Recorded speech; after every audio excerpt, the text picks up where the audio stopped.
Independence, Ohio. A Pete Iron Lou is returning to work humbled, changed and with a new perspective. Cleveland's 40-year-old coach has been rewired by a health scare. Lou will be back on the sidelines Thursday night leading the Cavaliers following a medical absence after experiencing piercing chest pains during 2 games this season. Looking rested and relaxed, he described his ordeal in some detail for the first time following shoot-around at the team's practice facility. Lou, who guided the Cavaliers to an NBA title in 2016, said he had been bothered by chest pains for more than a year, but when they worsened during a March 17 game in Chicago, he realized it was time to step away and get help. "It's just the chest pains are very piercing, like through the chest and around the rib area. So, it feels like you're having a heart attack," he said. "The doctor said, you might die, but it won't be from your heart. So, that was a good thing to hear that my heart's in good shape. But it's just like electricity shooting through your body, through your chest area." Lou has changed his diet, is exercising more frequently and taking medication to control the symptoms that forced him to re-examine his life. More important, he now realizes there are more important things than worrying about Cleveland's rotation, defending the pick and roll or getting the Cavs back to the NBA Finals. While he was out for 9 games, Lou received advice from a colleague and rival, Golden State coach Steve Kerr, who has been sidelined in the past with debilitating back pain.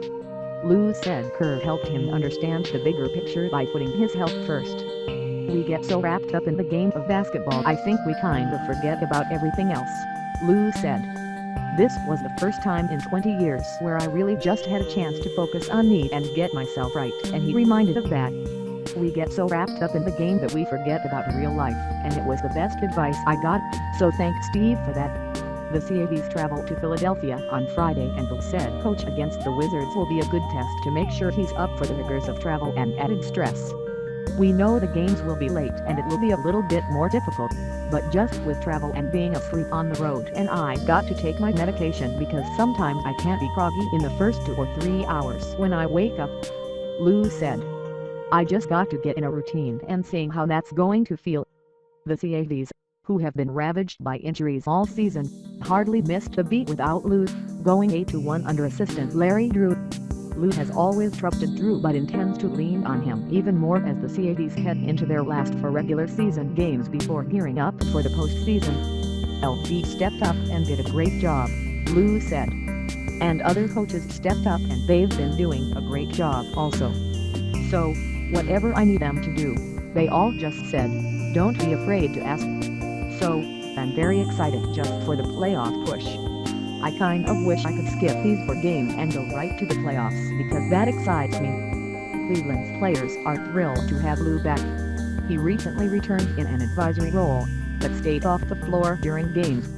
Now that he'll be back in the huddle, the Cavs feel whole. "He challenges us," LeBron James said. "He's been with us. He's our championship head coach so he knows everything about our team. He knows how to get the best out of our players, even though we've got a lot of new guys.